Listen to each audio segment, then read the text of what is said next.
जय हिंद दोस्तों, आपका बहुत बहुत स्वागत है अपने YouTube चैनल सिलेक्शन फार्मूला में।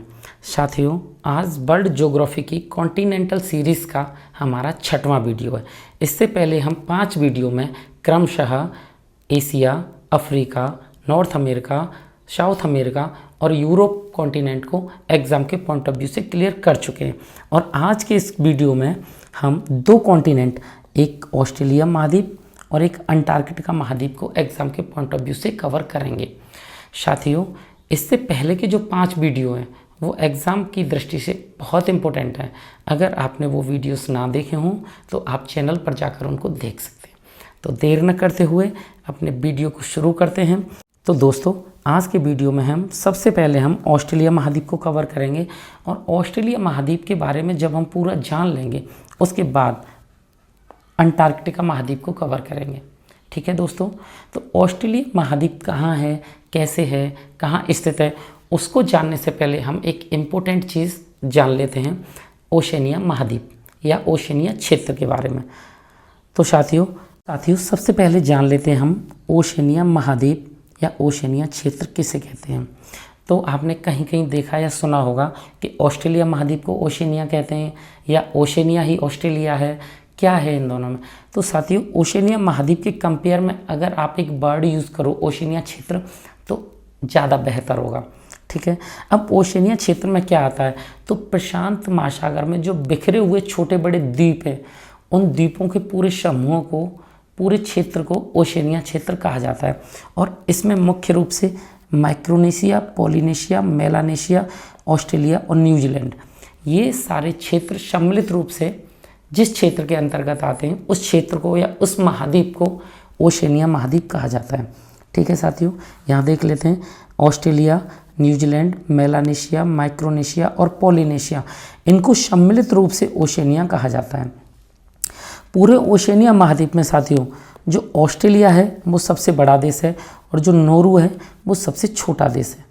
ठीक है, पूरे ओशनिया महाद्वीप के जितने भी देश हैं उनमें अधिकांशतः जो द्वीप हैं उन द्वीपों का निर्माण या तो ज्वालामुखी उद्गार से हुआ है या प्रवाल कीट यानी मूंगा चट्टानों से हुआ है। और यहाँ की जलवायु की बात करें ओशनिया क्षेत्र की तो उष्णकटिबंधीय जलवायु पाई जाती है। ठीक है साथियों, उष्णकटिबंधीय दशाएँ पाई जाती हैं। उम्मीद है आपको ओशनिया क्षेत्र अच्छे से समझ में आया होगा। अब हम ओशनिया क्षेत्र का सबसे विशिष्ट, जिसे महाद्वीप भी कहते हैं, द्वीप भी कहते हैं और एक राष्ट्र भी है, यानी कि ऑस्ट्रेलिया को सबसे पहले हम स्टडी करेंगे। इसके बाद साथियों हम न्यूजीलैंड को स्टडी करेंगे और जब ऑस्ट्रेलिया और न्यूजीलैंड हमारा हो जाएगा उसके बाद वीडियो के एंड में हम अंटार्कटिका महाद्वीप यानी अंटार्कटिका कॉन्टिनेंट को भी डिस्कस करेंगे। तो सबसे पहले चलते हैं और अपने ऑस्ट्रेलिया महाद्वीप को देखते हैं। ठीक है साथियों, ऑस्ट्रेलिया महाद्वीप, ऑस्ट्रेलिया कॉन्टिनेंट। तो सबसे पहले इसकी लोकेशन के बारे में देख लेते हैं। तो आप सबसे पहले यहाँ मैप पे नज़र डालिए तो ऑस्ट्रेलिया महाद्वीप आपको यहाँ दिखेगा, ये है आपका ऑस्ट्रेलिया महाद्वीप।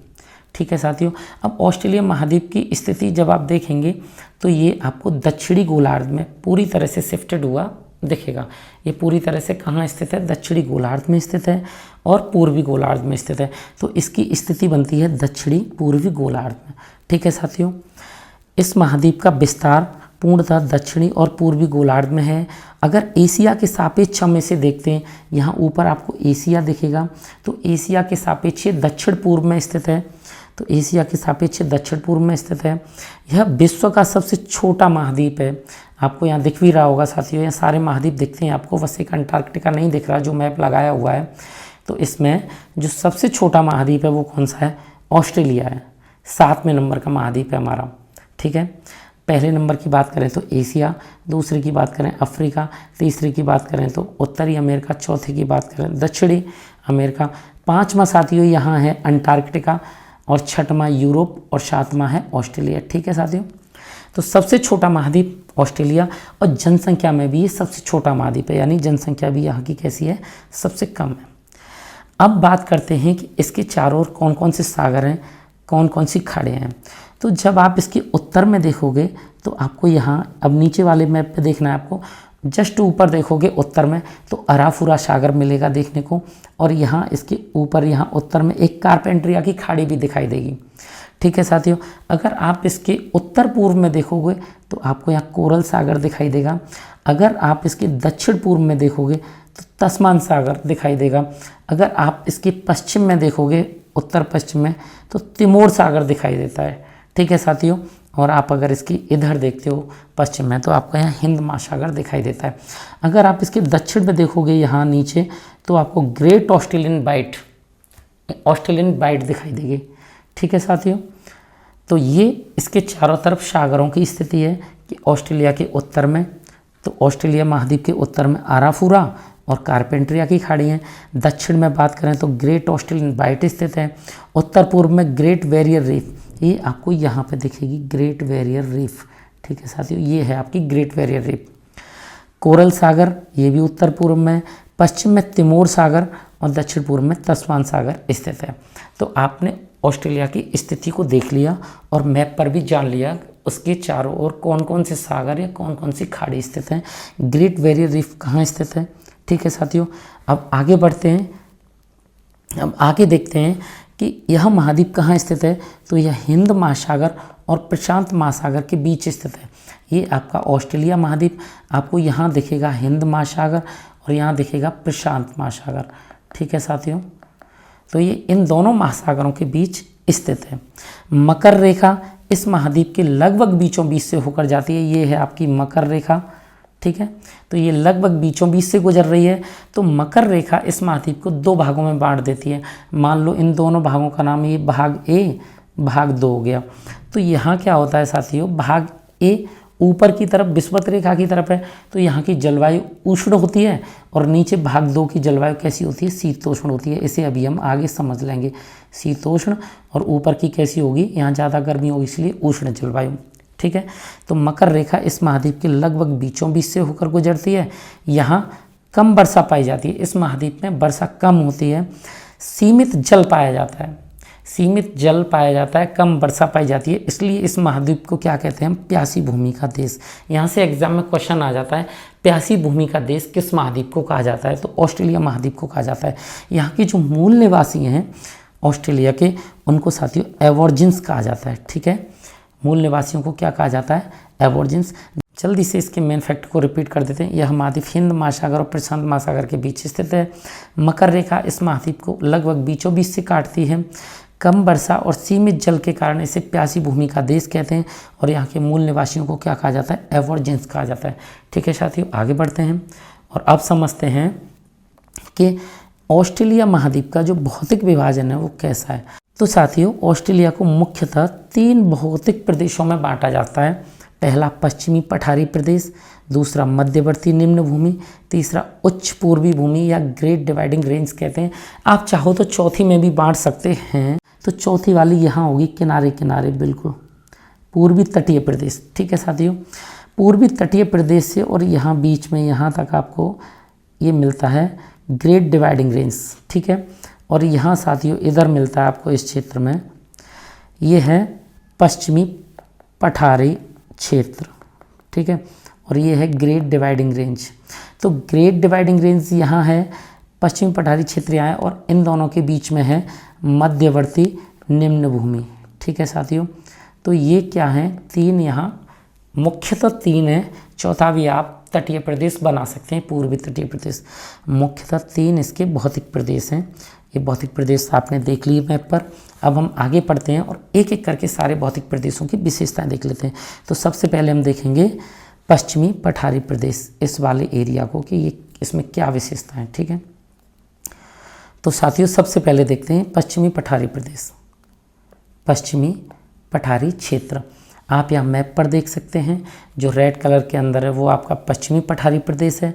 तो ऑस्ट्रेलिया में जो पश्चिमी क्षेत्रों में मरुस्थलीय पठारी भूमि का विस्तार पाया जाता है तथा यहाँ पे कटीली झाड़ियाँ पाई जाती हैं और यहाँ कई मरुस्थल मिलते हैं, जिनमें Gibson, great Sandy, great Victoria, Simpson, ये मरुस्थल बहुत प्रसिद्ध है। ठीक है। इनका विस्तार पाया जाता है। इस पठारी क्षेत्र में जहाँ पठार होंगे वहाँ आपको खनिज बहुत मिलेंगे। तो इस पठारी क्षेत्र में लौह अयस्क और सोने के बड़े बड़े भंडार पाए जाते हैं। ठीक है साथियों। यहाँ पे आपको कालगुरली और कूलगार्डी सोने की प्रमुख खानें पाई जाती हैं। यहाँ आपको मिलेगी कालगोरली और उसके थोड़ा सा नीचे देखेंगे तो कूलगाड़ी, ये प्रमुख सोने की खानें मिलेंगी। जल्दी से एक बार तो रिपीट कर देता हूँ साथियों। जो पश्चिमी क्षेत्र है ऑस्ट्रेलिया में, वहाँ पे क्या है, मरुस्थलीय पठारी भूमि का विस्तार है। मरुस्थलीय भी है, पठारी भूमि भी है। और यहाँ ज़्यादातर क्या पाया जाता है, कटीली झाड़ियाँ पाई जाती हैं या मरुस्थल पाए जाते हैं, जिनमें Gibson, great Sandy, great Victoria बहुत प्रमुख मरुस्थल हैं। और इस पठार में लौह अयस्क और सोने के भंडार पाए जाते हैं। यहाँ पे कूलगाड़ी और कालगोरली, ये जो 2 सोने की खानें पाई जाती हैं, यहाँ से बड़ी मात्रा में सोने का उत्पादन किया जाता है। ठीक है साथियों, अब अपना अगला भौतिक प्रदेश देखते हैं, मध्यवर्ती निम्न भूमि।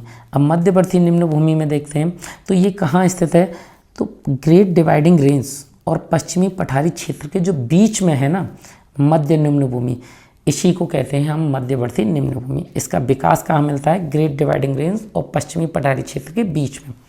इस भाग में अनेक नदियाँ पाई जाती हैं। इसके दक्षिणी भाग में प्रवाहित होने वाली नदियों में 2 नदियाँ आपको विशेषता याद रखनी है, एग्जाम में क्वेश्चन मोस्टली यहीं से बनता है, मर्रे और डार्लिंग नदियाँ।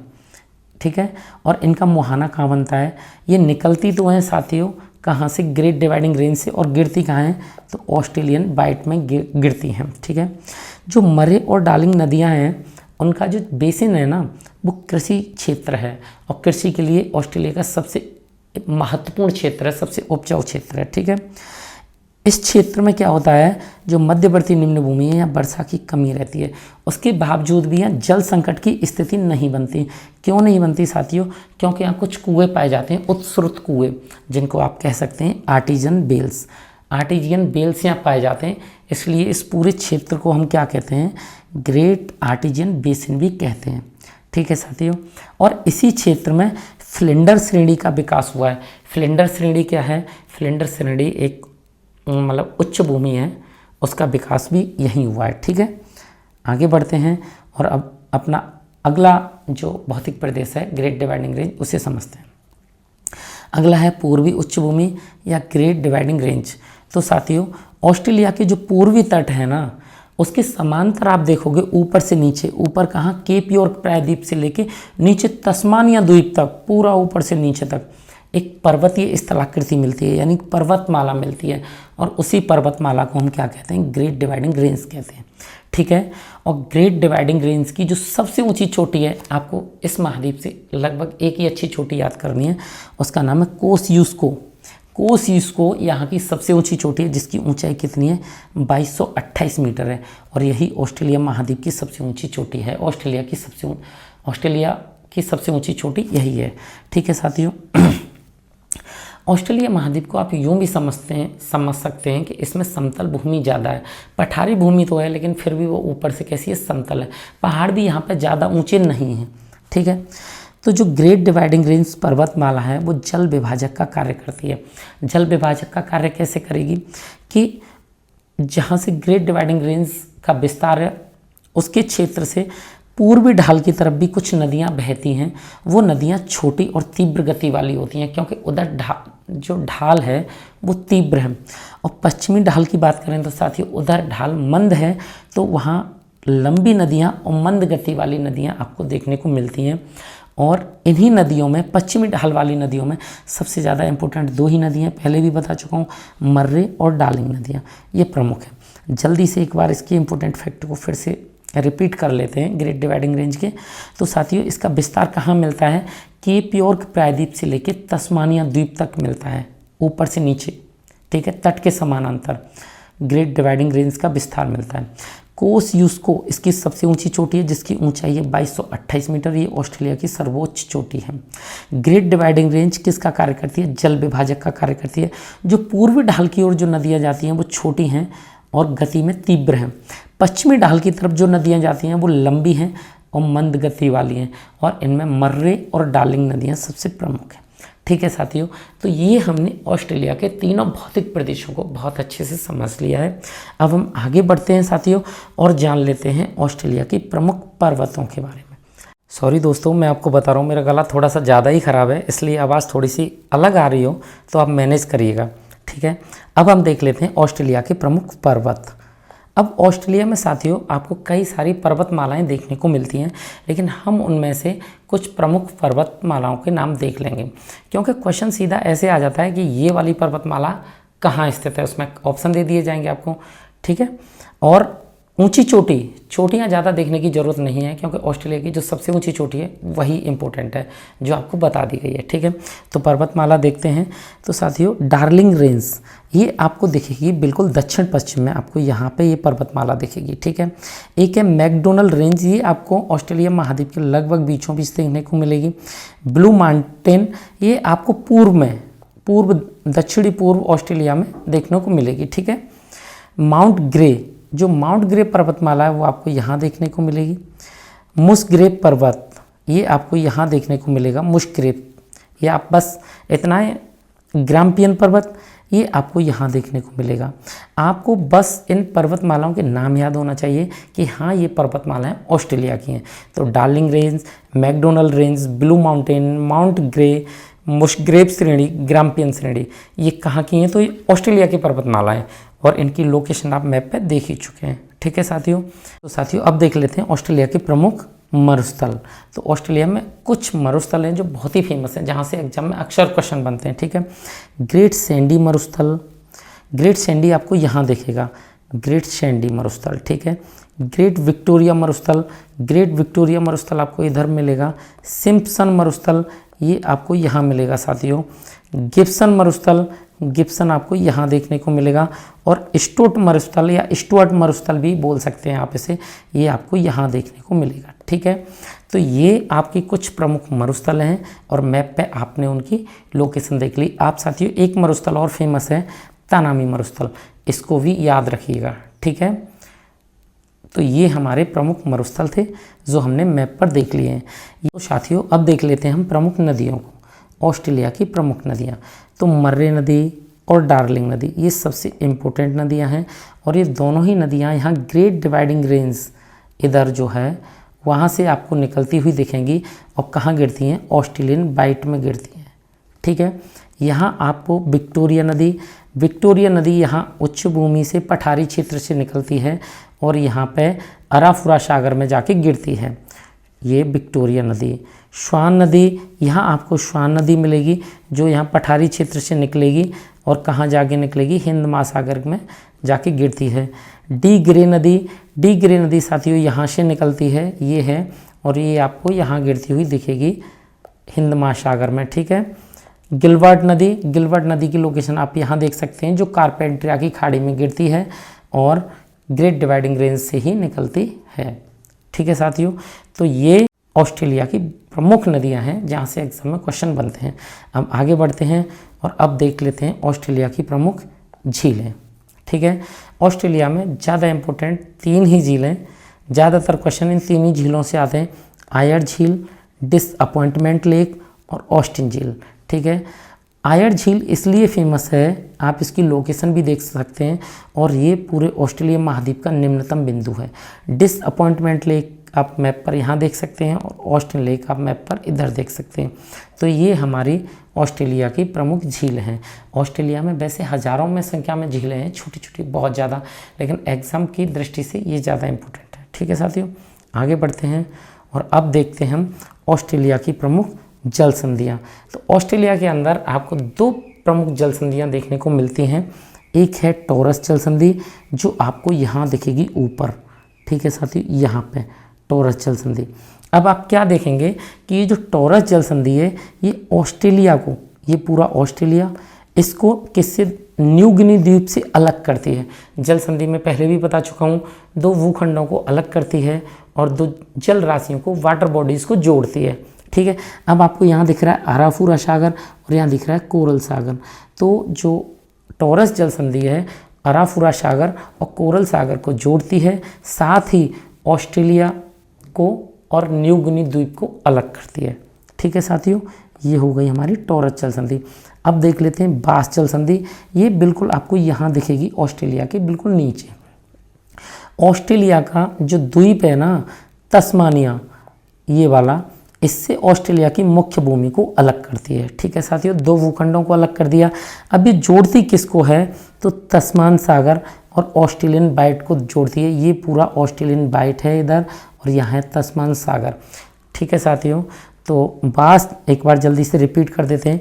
जो टॉरस जल संधि है ये इंपॉर्टेंट है, एग्जाम में टॉरस से और बास जल संधि से अक्सर क्वेश्चन देखने को मिल जाता है।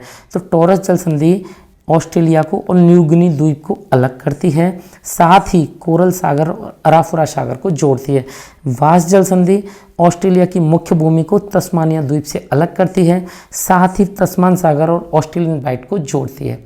ये ऑस्ट्रेलिया की प्रमुख जल संधियाँ।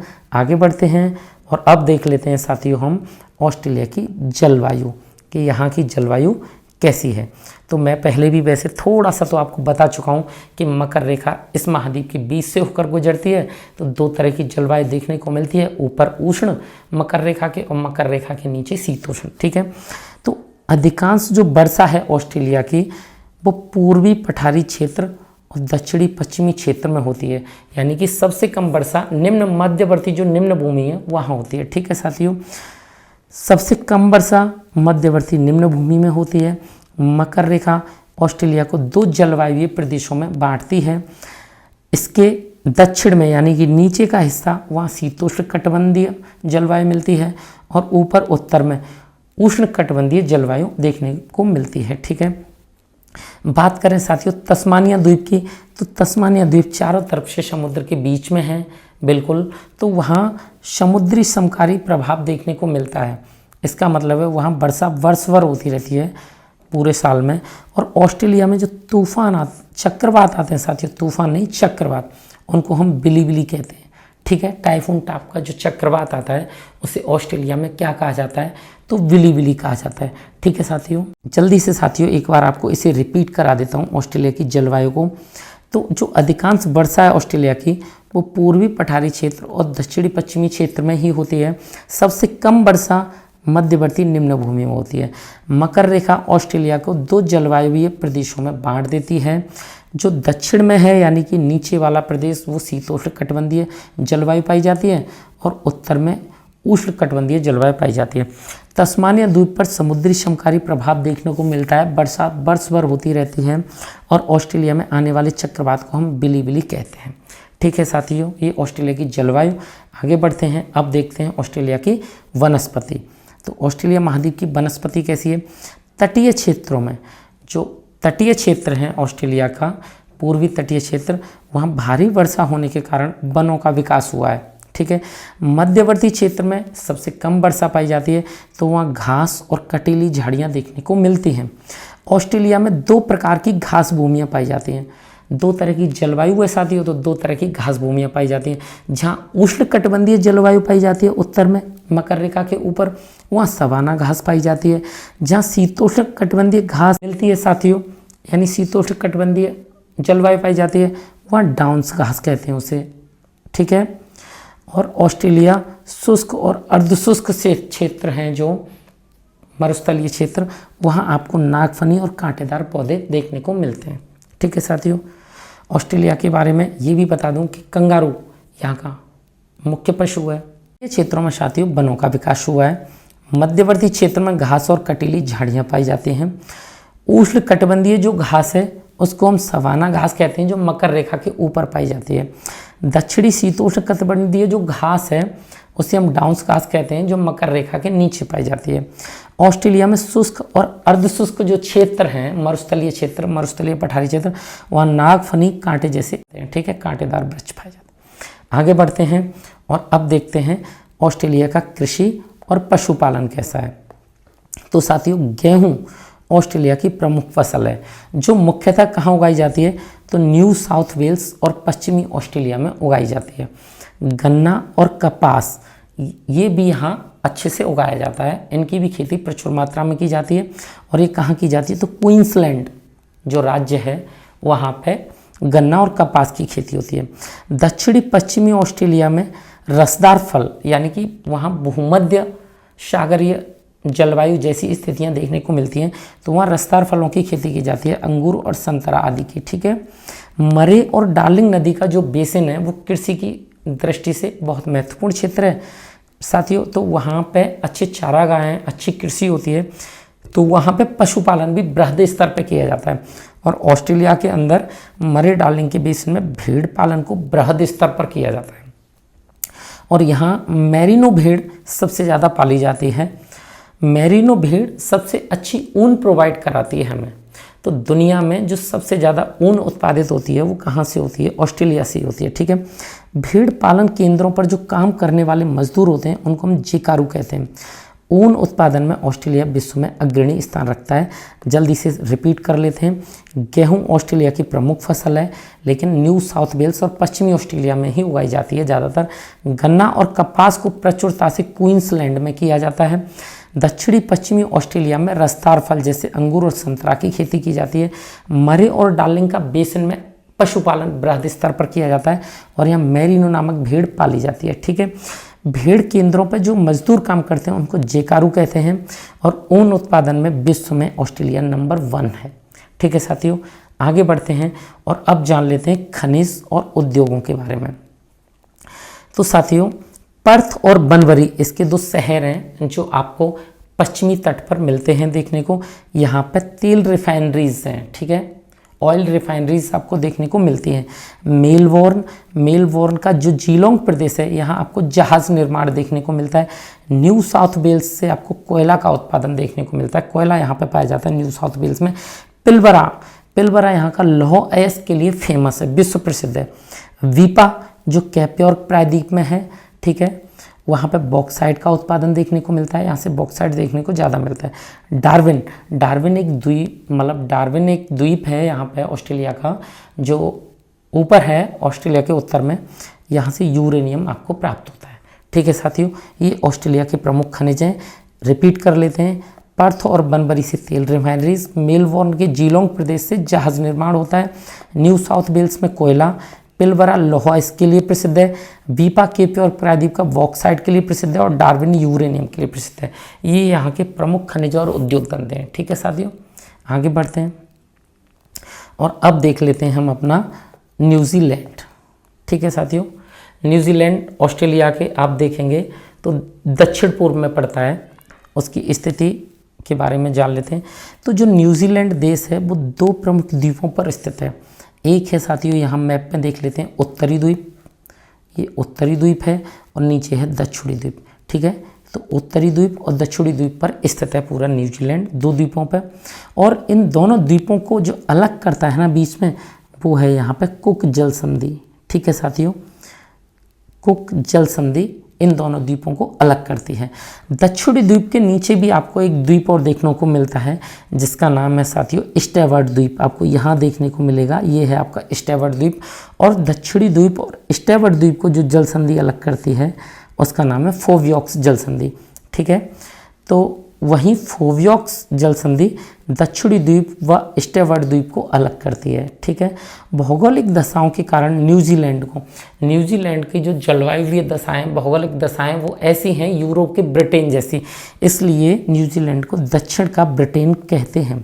न्यूजीलैंड की खोज साथियों आबिल तस्मान ने की थी। मैं आपको ऑस्ट्रेलिया में ये बात बताना भूल गया कि ऑस्ट्रेलिया की खोज किसने की थी। तो ऑस्ट्रेलिया की खोज जेम्स कुक ने की थी।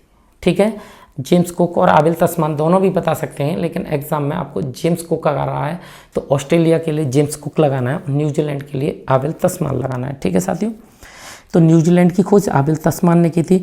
न्यूजीलैंड की राजधानी कौन सी है? वेलिंगटन, जो आपको यहाँ दिखेगी उत्तरी द्वीप के बिल्कुल दक्षिण में। ठीक है, जो विश्व की दक्षिणतम राजधानी है, आपको ये याद रखना है, क्वेश्चन यहाँ से बनता है, विश्व की दक्षिणतम राजधानी, तो वो है न्यूजीलैंड की राजधानी वेलिंगटन। ठीक है साथियों, न्यूजीलैंड के जो मूल निवासी हैं उनको माओरी कहते हैं। ठीक है, जल्दी से एक बार रिपीट कर लेते हैं। न्यूजीलैंड, तो न्यूजीलैंड 2 प्रमुख द्वीपों पर स्थित है, उत्तरी द्वीप और दक्षिणी द्वीप। उत्तरी द्वीप और दक्षिणी द्वीप को अलग करती है कुक जल संधि। ठीक है, वहीं फोवियोक्स जो जल संधि है साथियों वो दक्षिणी द्वीप और स्टेवर्ट द्वीप को अलग करती है नीचे यहाँ पे। ठीक है, भौगोलिक दशाओं के कारण न्यूजीलैंड को दक्षिण का ब्रिटेन कहा जाता है। न्यूजीलैंड की खोज आबिल तस्मान ने की थी। न्यूजीलैंड की राजधानी वेलिंगटन है जो विश्व की दक्षिणतम राजधानी है। ठीक है, दक्षिणतम।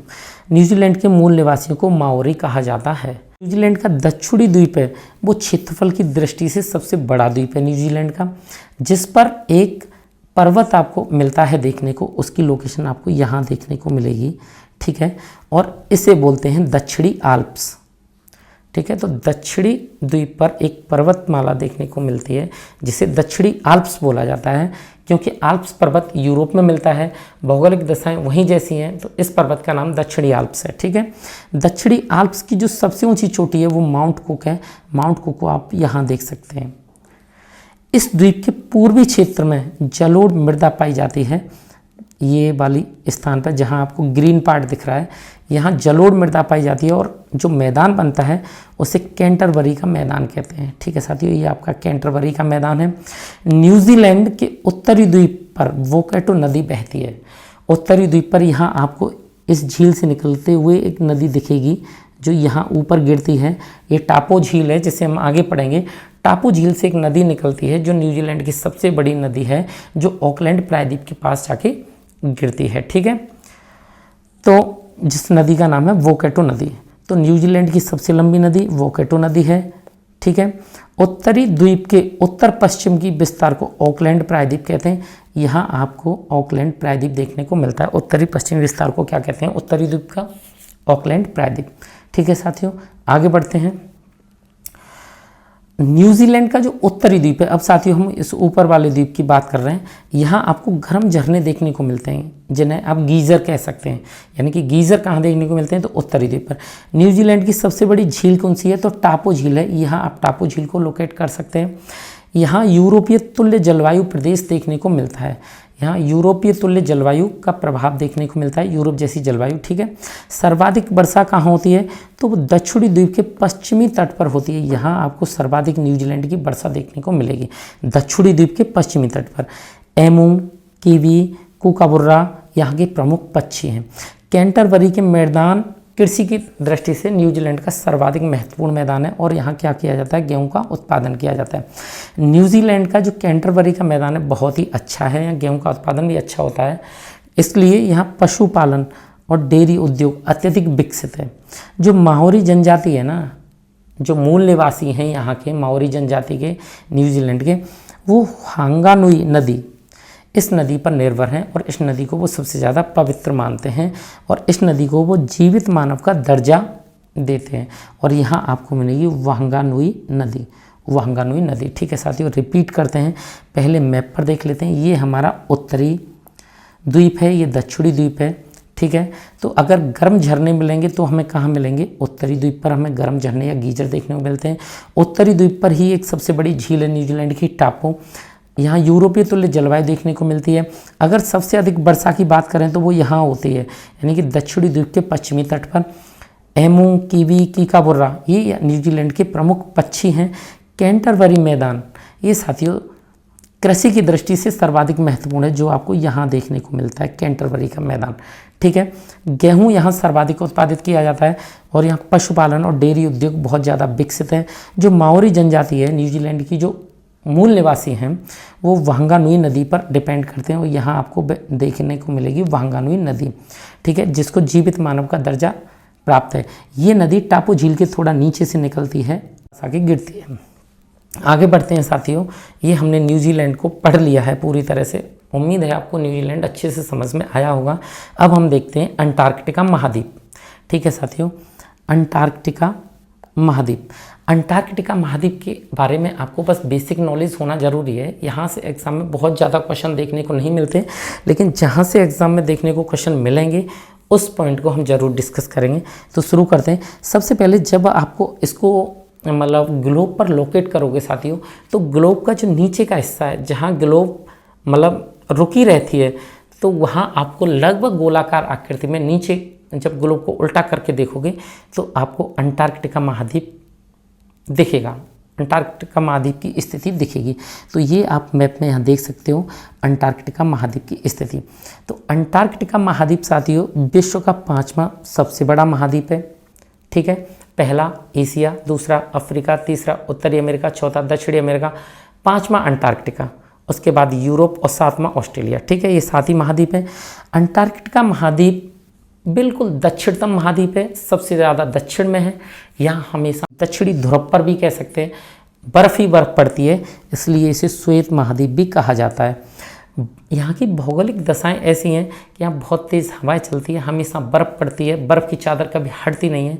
यहाँ मनुष्य का जीवित रहना बहुत ही मुश्किल है, यहाँ मानव जीवन संभावित नहीं है, इसलिए यह एक निर्जन महाद्वीप है, यहाँ कोई नहीं रहता, क्योंकि यहाँ जो स्थायी निवास है उसका अभाव है। ठीक है साथियों, हम बर्फ़ के बारे में बात करें तो अंटार्कटिका में अकेले पृथ्वी की जो 90% बर्फ़ है उसके भंडार अंटार्कटिका के हिमनदों में देखने को मिल जाते हैं, अंटार्कटिका के ग्लेशियर्स में। ठीक है, बात मीठे जल की करें तो पृथ्वी का जो 70% मीठा जल है वो अकेले इसी महाद्वीप में है, अंटार्कटिका में।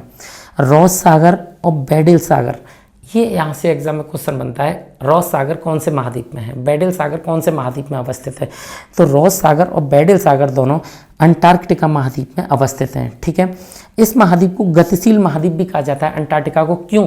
क्योंकि यहाँ बर्फ जमती रहती है मोटी चादर और पिघलती रहती है, जमना और पिघलना ऋतुवत चलता रहता है, इसलिए इसे गतिशील महाद्वीप भी कहा जाता है। ठीक है साथियों, जल्दी से इसके फैक्टों को रिपीट कर लेते हैं। अंटार्कटिका महाद्वीप विश्व का 5वां बड़ा महाद्वीप है, इसे श्वेत महाद्वीप भी कहते हैं, इसे निर्जन महाद्वीप भी कहा जाता है क्योंकि यहाँ स्थायी निवास संभव नहीं है।